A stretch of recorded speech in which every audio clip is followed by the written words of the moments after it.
All right, for those of you that don't know what I'm alluding to when I keep mentioning the 3 world wars spoken about by Albert Pike, the legendary Freemason and the man that they hold up as a god, I'm going to try to explain this to you as best I can, so hang tight. Albert Pike was born in Boston, Massachusetts in 1809. He grew up to be one of the most controversial and most revered figures in Masonry, if not the most. He was without a doubt one of the most influential. Fundamentalists and Freemasons argue about most aspects surrounding his existence. Both agree that he was the sovereign grand commander of the southern jurisdiction of the Scottish Rite from 1859 to 1891.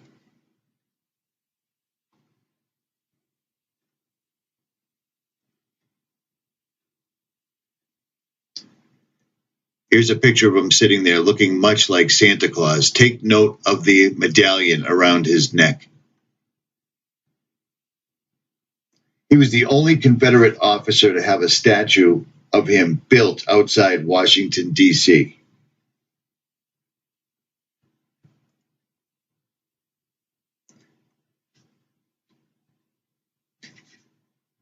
And his remains are buried in the crypt of the headquarters of the Scottish Rite Masonry in the house of that very temple. Now there were letters to Italian dictator Mazzini from Albert Pike, and what it did is it broke down the 3 world wars that they must have in order to implement their new world order.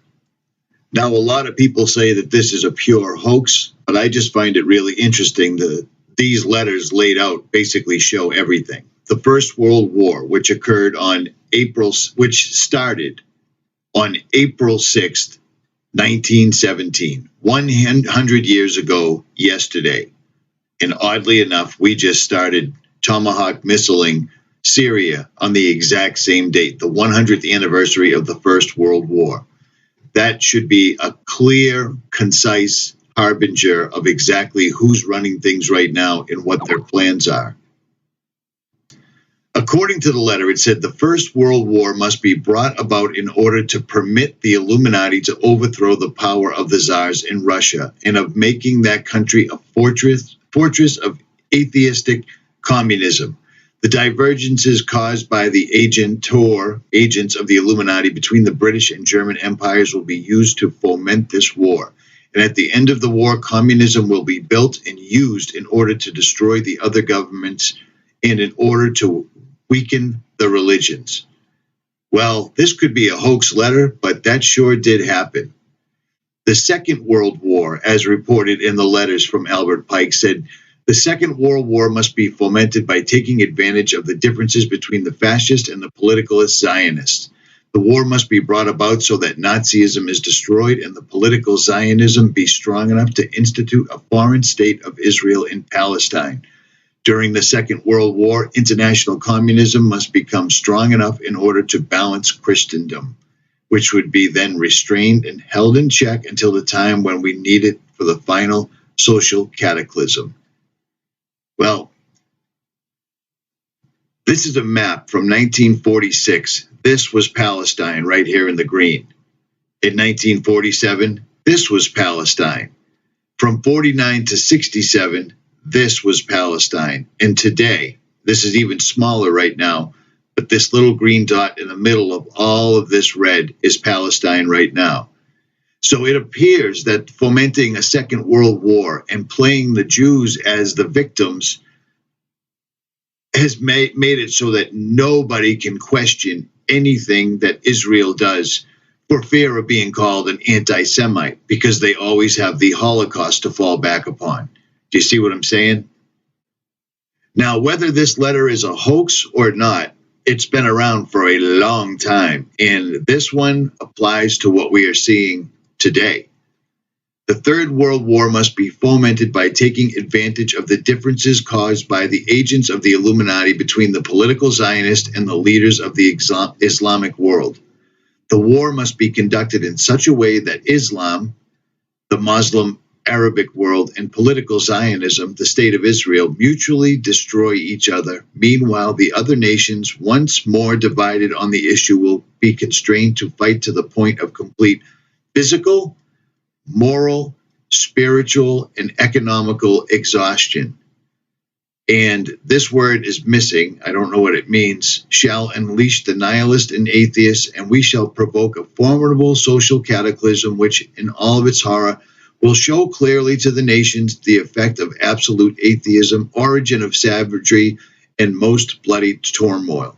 Then everywhere the citizens obliged to defend themselves against the world minority of revolutionaries will exterminate those destroyers of civilization, and the multitude disillusioned with Christianity, whose deitistic spirits will from that moment be without compass or direction, anxious for an ideal, but without knowing where to render its adoration, will receive the true light through the unveiled manifestation of pure doctrine of Lucifer, brought finally out into public view.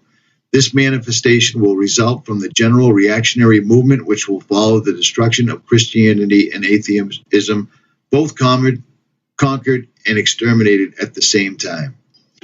And it doesn't take a rocket science to look around right now and see that Satanism is absolutely everywhere. Everywhere that you look, Satan is being rolled out to the public.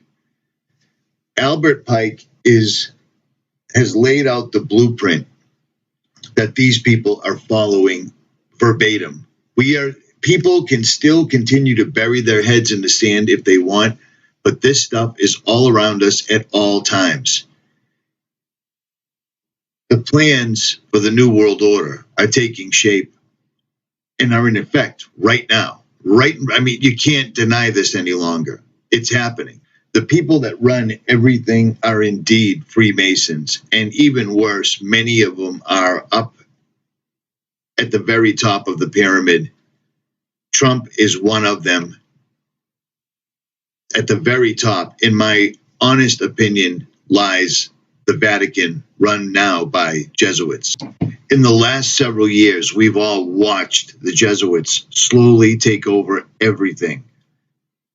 At first, it was CERN, and then it was the Lucifer telescope, and then it was the Vatican, and now finally it seems that they have their man in the White House right now.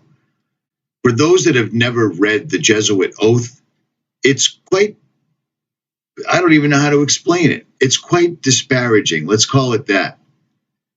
I furthermore promise and decree that I will, when opportunity present, make and wage relentless war, secret or openly, against all heretics, Protestants, and liberals. I am directed to do so to extirpate and exterminate them from the face of the whole earth, and that I will spare neither age, sex, or condition, and that I will hang, waste, boil, flay, strangle, and bury alive these infamous heretics, rip up the stomachs and wombs of their women, and crush their infants' heads against the wall in order to annihilate forever their execrable race. That when the same cannot be done openly, I will secretly use the poisoned cup, the strangulating cord, the steel of the poniard, or the leaden bullet, regardless of the honor, rank, dignity, or authority of the person or persons, whatever may be their condition in life, either public or private, as I at any time may be directed to do so by any agent of the Pope or superior of the Brotherhood of the Holy Faith of the Society of Jesus. Now, these things have been around for a long time, and I mean, it can't just be a coincidence because we're literally seeing this stuff happen right now. We're in dire danger. Revelations is coming to pass. Damascus will be a ruinous heap, and people don't even seem to notice it. They've conditioned the masses so well with their fake, fraudulent wars, their false flags in the Middle East, that people don't even realize that yesterday, the 100th anniversary of the start of World War I, a series of wars prophesied by the Freemason Albert Pike, was begun yesterday by the Freemason Donald J. Trump, who are both beholden to the Jesuit Vatican. People need to pray more right now than ever before and be ready. because this is going to escalate, and it already has. The United States is taking down another country. Right now, our country is killing other people that didn't do anything to Americans whatsoever. There'll be a price to pay for this. People are walking around today like absolutely nothing's different. Hey, we're bombing another country on another part of the world, but at least it's not us. Those people used gas. We hear their false flags. We hear their nonsensical excuses, and you can see right through the farce that our government has turned into.